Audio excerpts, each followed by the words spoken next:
Yuvaraj was a 25-year-old from Karnataka, known for his calm demeanor and sharp wit. He often traveled for work, but this journey was supposed to be different. It was a break from the monotony of city life, a chance to visit his family in a remote village, nestled amidst Karnataka's lush forests. He boarded the rickety government bus from Mysuru in the early morning, the sky already overcast. The scent of impending rain hung heavy in the air as the bus trundled through winding roads. The chatter of fellow passengers filled the space, families, laborers, and lone travelers like Yuvaraj. By noon, the rain began to pour. What started as a gentle drizzle soon turned into a relentless downpour. The road became slippery and visibility was poor. Yet the driver, an elderly man named Ranga, seemed confident, skillfully navigating the sharp turns. As the bus entered a dense, mist-covered forest, an ominous crack echoed. The passengers gasped as the bus screeched to a halt. A massive tree had fallen, blocking the narrow road. The driver tried to reverse, but the rear tire sank into the muddy ground. The bus was stuck. "What do we do now?" an elderly woman asked, clutching her grandson. Ranga stepped out with a flashlight. "Stay calm," he said.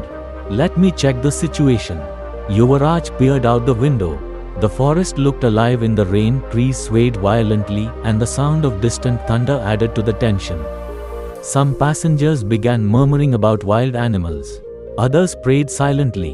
"Everyone, listen up," Ranga announced, returning to the bus. "We're too far from the nearest town to wait for help. There's a small village a few kilometers ahead. But we'll have to walk."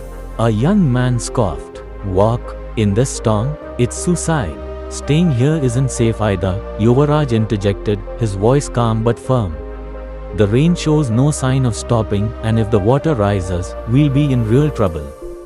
The passengers debated heatedly, but eventually most agreed to leave. They fashioned makeshift raincoats from plastic bags and scarves. Yuvaraj took charge, helping Ranga lead the group. The journey was treacherous. The muddy path was slippery, and the rain made it hard to see. Yuvaraj stayed vigilant, keeping the group together. As they trudged through the forest, eerie sounds echoed around them, branches snapping, leaves rustling. Suddenly, a loud growl froze them in their tracks. A shadowy figure emerged from the bushes, a wild boar. It snarled, its sharp tusks glinting. The passengers panicked, some screaming, others retreating.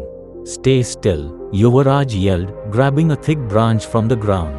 He waved it, trying to intimidate the animal. The boar hesitated, then charged. Yuvaraj sidestepped and struck its side. Ranga and another man joined, shouting and throwing stones. After a tense standoff, the boar retreated into the forest. Shaken but unharmed, the group pressed on. Hours later, they spotted faint lights through the rain. It was the village. Exhausted and drenched, they were welcomed by kind villagers who offered food, shelter, and warmth. As they sat around a fire, drying their clothes, Yuvaraj reflected on the day. It was a harrowing experience, but it had brought out the best in him and in others. Strangers had become allies, fear had been overcome, and survival had prevailed. The next day, the villagers helped them contact authorities, and arrangements were made to clear the road. The passengers, grateful to Yuvaraj and Ranga, bid each other farewell, promising to remember the unlikely bond they had forged in the heart of the rainy forest. Yuvaraj boarded another bus, watching the forest recede in the distance. He smiled faintly. Life, he realized, wasn't about avoiding storms, it was about learning to navigate them, one step at a time. If you found this video helpful, don't forget to like, subscribe and hit that notification bell. Thank you so much for watching this video.